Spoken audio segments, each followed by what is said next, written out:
मेरा मानना ऐसा है कि शायद इनको इसीलिए राशन दिया जा रहा ताकि ये चमार, कोरी, बेहतर, बसूर, भंगी, हरजन ही रहे। ये नमस्कार दोस्तों, अभी हमारी मौजूदगी जनपद जालौन के कालपी में है, जो कि कालपी का जो मंडी परिसर है, जो कि आप लोग देख सकते हैं। यहाँ काफ़ी लोग यहाँ पर मंडी परिसर में लोग आते हैं, किसान भाई भी आते हैं और भी कई लोग आते हैं।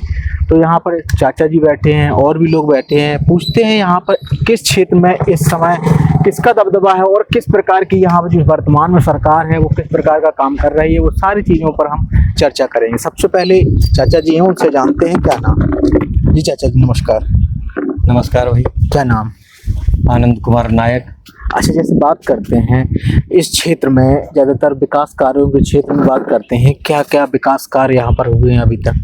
भाई राम जी, मैं तो यहाँ का रहने वाला नहीं हूँ जी, और वर्तमान में हम लखनऊ रहते हैं, तो विकास कार्यों में तो हम नहीं बता सकते हैं, पर इतना जरूर मालूम है कि आदरणीय विनोद चतुर्वेदी जी महाराज यहाँ पर विधायक हैं। अब वो क्या विकास कर रहे हैं इसके संदर्भ में हमें ज़्यादा जानकारी नहीं है। अच्छा, जैसे देखते हैं ये मतलब अपना जो कालपी है बुंदेलखंड का प्रमुख द्वार माना जाता है। यहाँ पर कई मंदिर है, वेद व्यास जैसी, महाराज जी जैसी, यहाँ पर एक जो उनका भूमि स्थल भी है, ये बहुत पुराना है। तो वहाँ पर अभी आप लोग क्षेत्र में जब जाते होंगे वहाँ कुछ डेवलपमेंट हो, वहाँ के नहीं हुआ? वेद व्यास मंदिर पे तो विकास देखा गया है और मैं स्वयं वहाँ गया हूँ। और वेद व्यास जी महाराज के बारे में भी कही जाए तो वो तो सर्वभूत हृदय मुनि मानतो उसमें। वेद व्यास जी महाराज तो परम ज्ञानी और श्रीमद् भागवत के रचयिता हैं वो, और उनका नाम भी संसार में लोग जानते हैं। तो वहाँ तो विकास हुआ है, और जो यहाँ धार्मिक स्थल हैं उनमें भी विकास हुआ है। जहाँ जहाँ हम गए हैं उनके बारे में हम आपको बता सकते हैं। जैसे यहाँ एक शिव मंदिर है, प्राचीनतम मंदिर है, बड़ा सुंदर मंदिर है। अब क्योंकि हम काफ़ी पहले आए हैं तो नाम तो हम उनका नहीं बता सकते ज़्यादा मात्रा में, पर धार्मिक स्थलों पे तो विकास हुआ है। बाकी और समाज में लोगों का कैसा क्या उत्थान हुआ है इसके संदर्भ में तो यहाँ समाज के लोग ही जान सकते हैं। अच्छा, जैसे बात करते हैं वर्तमान में यहाँ पर बाढ़ की स्थिति बहुत ज़्यादा हो जाती है इस कालपी क्षेत्र में, तो उनके बारे में क्या सुझाव देंगे? भाई बाढ़ के तो सुझाव ये हैं कि जो वहाँ नज़दीक रहने वाले लोग हैं या तो उनका वहाँ से पलायन करा के कहीं दूसरी जगह उन्हें शिफ्ट किया जाए, जैसे कॉलोनियाँ बनवा दी। सबसे बड़ी बात तो ये है कि जो भी कॉलोनियाँ बनी हैं हरजन को हरजन ही रहने के लिए छोड़ा गया है। क्यों छोड़ा गया है कि जहाँ भी कॉलोनियाँ बनी हैं वो ऐसी गंदी जगह पे कॉलोनियाँ बनाई गई हैं कि हरजन तो हरजन ही रहेगा, उसका तो कोई विकास होना नहीं है। दूसरी बात, हरजन भी अपना विकास नहीं करना चाहता है, वजह न तो वो शिक्षा की ओर जा रहा है, अपने बच्चों को शिक्षा देने के लिए बिल्कुल बाध्य नहीं है वो, और वो अपनी जिम्मेवारी भी नहीं समझता अपने बच्चों के लिए। कुछ हरजन ऐसे हैं जो पढ़े लिखे समाज से आते हैं तो वो अपने बड़े बड़े बच्चों को अच्छे अच्छे स्कूलों में डाल रहे हैं, पढ़ा रहे हैं, पर बाकी हरजन तो हरजन ही रहेगा। समाज में सरकार ने जो काम किया, यद्यपि सरकार की नीयत गलत नहीं है, परंतु है गलत भी कुछ है। गलत क्या है कि जैसे आज सरकार लोगों को राशन दे रही है, तो सरकार को ये देखना चाहिए कि राशन का कौन व्यक्ति पात्र है कौन नहीं है।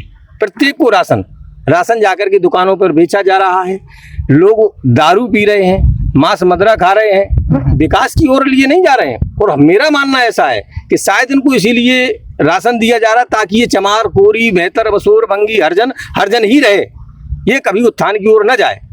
ये ब्राह्मण, क्षत्रिय, ठाकुर इन लोगों के बीच में न बैठ सके। अगर इसका पढ़ने का काम बन गया, योग हो जाएंगे तो ये हमारे साथ में बैठ करके सीट शेयर करेंगे।